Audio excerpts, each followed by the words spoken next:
Arthur Garfunkel. Yeah.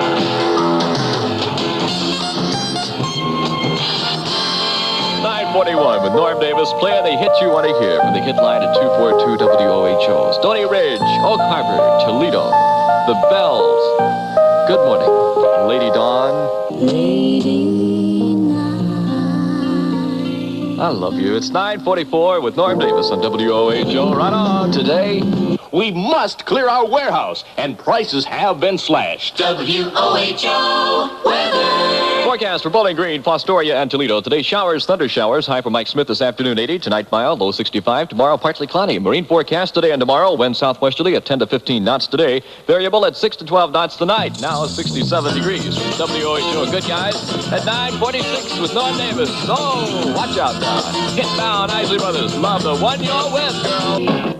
Hi, this is Norm Davis. That's back when I was 22 years old at WOHO in Toledo and on the Bootleg Top 40 album. Now I'm 70, and I'm kind of looking back over the years thinking about, wow, what some great memories I have. I want to talk to you a little bit about WOHO. I started there as the music director and continued that job for a couple of years, and I'm the guy that's responsible for putting together the top 1,470 record countdown that we did, and that propelled us to number one. But first of all, let's go back to how I got the job. I went in for an interview with Don Armstrong, and the guy had a messy desk. There was papers everywhere, and on the corner of his desk there was a big pile of pennies. Well, as I was talking to Don about the job at WOHO, I was stacking up his pennies, putting them in little piles and organizing them. And he says, Norm, he says, that's what I was looking for. The first person who would come in here while I was interviewing them, get those pennies organized, was going to get the job. And apparently I was the first person.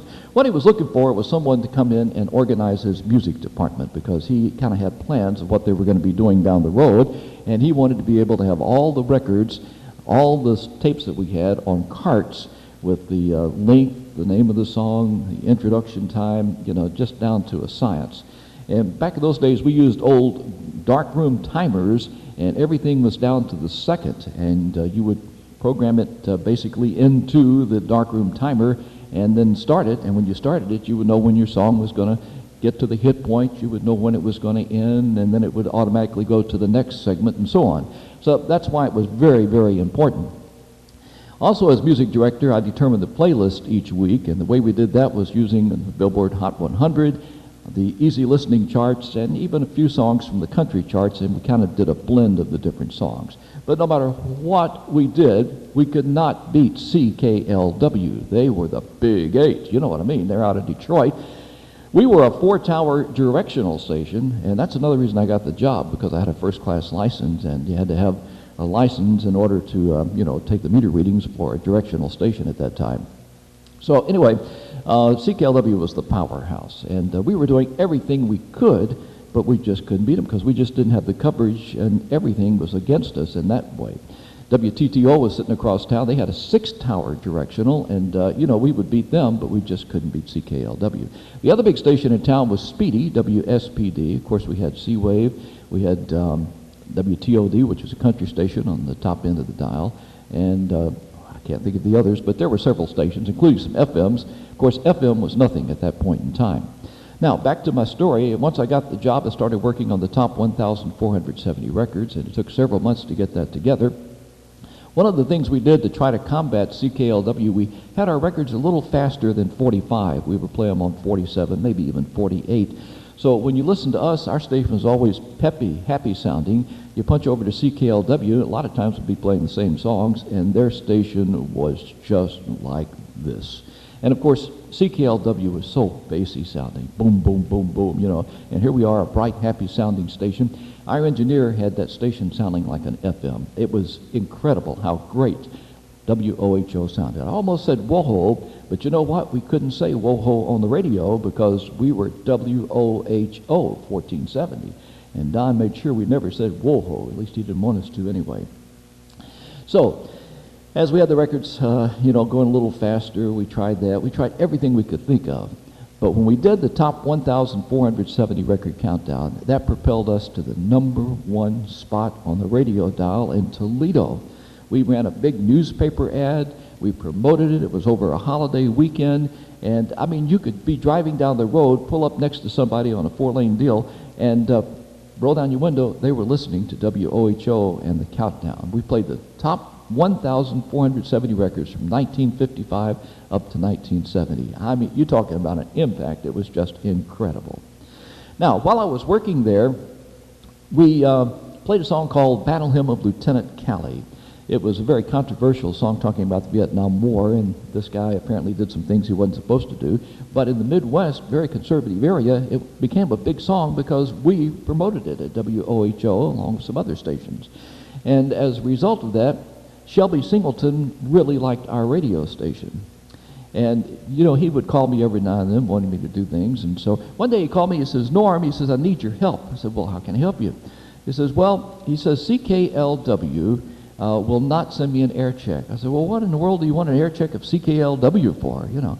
He says, well, I'm working on a project, and I need an air check. Could you make me an air check of CKLW? Now, they were so big and powerful, they didn't care anything about a station down in Nashville. So I said, all right, I'll be happy to do it for you. So anyway, I went home, had an old reel-to-reel recorder, and right off my radio, I recorded CKLW, and that is the actual recording on the Bootleg Top 40 that I made at home on my little reel-to-reel tape recorder, a Radio Shack recorder, in fact. Then he says, well, while you're doing that, go ahead and send me a tape, you know, of your station and what you're doing right now. So I included that plus the CKLW and sent it to him. Well, a few months later, all of a sudden I go in the station one day and everybody says, how in the world did you do that? I said, well, do what? And they said, you are on the Bootleg Top 40 album. And I said, wow, I had no clue he was going to put me on there. But that cut that you heard a few minutes ago was actually as a result of me doing him a favor and recording CKLW. Now, you know, I was okay, but I wasn't that fantastic. If you look at all the other guys, I was actually kind of low on the totem pole. But that kind of got me in the spotlight across the nation and everything. Had some great moments at WOHO. I was able to get some tickets to see Elvis when he came to Detroit, courtesy of RCA Records. We kind of worked with them pretty well. And then, of course, you always have these little things that happen to you, and you wonder how they happen. Well, one of the things that happened to me was you had to take meter readings every 30 minutes back in those days, and you're supposed to go in and check every meter, you know, and all this sort of stuff. And normally you just go in, write them down, you know. Everything's working like it always works. One morning, I just felt this urge, you need to go in and take your meter readings. And I was busy doing a commercial in the production room and doing other stuff.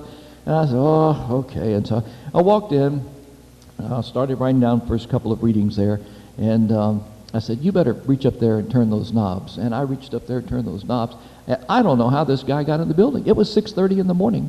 Nobody was there. I mean, you know, it was, the FCC was there. He opened up his little thing and says, I'm so-and-so with the FCC. This is an inspection.